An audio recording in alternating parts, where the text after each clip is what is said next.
कौन है आप और अंदर क्या देख रहे हैं? हाँ, वो अपने पति से मिलने आई थी। क्या नाम है आपके पति का? केशव। केशव।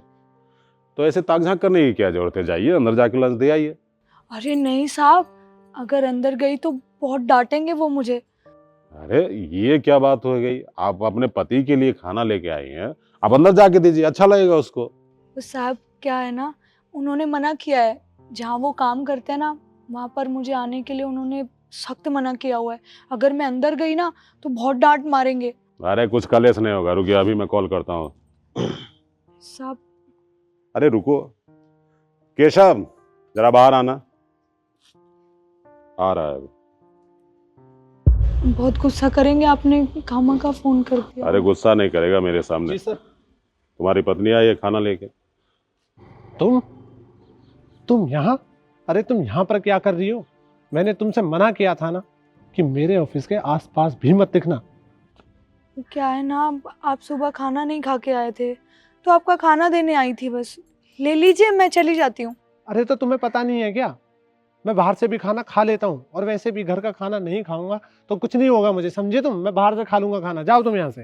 देखिए, बाहर का खाना क्यों खाना है, आपका पेट खराब हो जाएगा। मैं मानती हूँ हमारी लड़ाई हुई है, आप गुस्से में हैं। गुस्सा खाने पर तो मत निकालिए ना, ये रख लीजिए, मैं जा रही हूँ यहाँ से बस। अरे कैसी पागल औरत हो तुम, तुम्हें पता है ना मुझे तुम्हारे हाथ का खाना बिल्कुल भी पसंद नहीं है, समझी?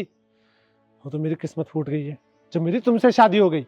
अब एक काम करो, जाओ यहाँ से। एक मिनट केशव जी, ऐसे कौन बात करता है अपनी पत्नी से?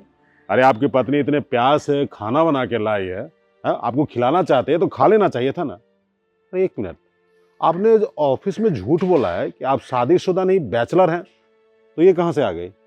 क्या बोल रहे हैं ये? आपने झूठ बोला कि आप शादीशुदा नहीं हैं? हाँ तो मैंने कोई गलत काम नहीं किया है। वैसे भी सर आप एक बात बताइए, मैं इतनी अच्छी जगह काम करता हूँ, इतना पढ़ा लिखा हूँ, अगर यहाँ पे किसी को पता चल गया कि मेरी बीवी इतनी अनपढ़ गंवार और गांव से आई है तो मेरी कितनी बेइज्जती होगी यहाँ पर। इसलिए मैंने कुछ गलत नहीं किया है। वाह केशव जी वाह, बहुत बढ़िया है। मतलब आपको ये बताने में शर्म महसूस हो रही है कि आपकी पत्नी देहाती है।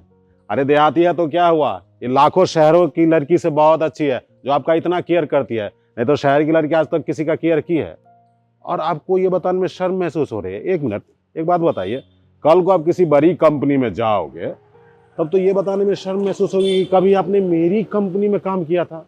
मतलब मैं भी आपके लिए शर्मिंदा का पात्र हो जाऊंगा कि केशव ने मेरे साथ 10 साल काम किया और आज उसकी नज़र में मेरी कोई इज्जत ही नहीं। देखिए केशव जी, जो आपको इज्जत करे उसे आदर और प्रेम देना चाहिए, क्योंकि हर एक रिश्ते का आधार प्रेम ही होता है, और जिस रिश्ते में प्रेम नहीं है ना, उसका कोई आधार नहीं होता है। सर आप बिल्कुल ठीक कह रहे हैं, मुझसे बहुत बड़ी गलती हो गई, आप मुझे माफ़ कर दीजिए। अरे माफी मुझसे नहीं, अपनी पत्नी से मांगो। सिद्धि देखो, मुझसे बहुत बड़ी गलती हो गई। मैं तो ये भूल चुका था कि तुम मुझसे कितना प्यार करती हो, मेरी कितनी केयर करती हो, मेरे साथ हर सुख दुख में तुम ही खड़ी हो, और तुमने कितनी बार मेरी पैसों से भी मदद की है, तुम्हारे पापा ने भी। पर पता नहीं मुझे क्या हो गया था, मैं तो मानो अंधा ही हो गया था कि तुम्हारे प्यार को बिल्कुल देख नहीं पाया। पर अब ऐसा बिल्कुल नहीं होगा, मैं अब तुम्हें वो सारा प्यार दूंगा जिसकी तुम हकदार हो। वैसे आपकी पत्नी गांव से कब आई है? साहब 1 महीना। तो केशव ने आपको दिल्ली घुमाया है कि नहीं? नहीं साहब, कहीं लेके नहीं जाते। बहुत बेवकूफ़ इंसान है। एक काम करो, मैं तुम्हें 3 दिन की छुट्टी देता हूँ और अपनी पत्नी को पूरा दिल्ली घुमाओ, और हाँ, लाल किला और कुतुब मीनार तो जरूर ले जाना। जी सर। और तुम्हें शॉपिंग करनी थी ना, चलो मैं तुम्हें शॉपिंग करा के लाता हूँ, फिर हम कहीं घूमने चलेंगे। हाँ। चलो।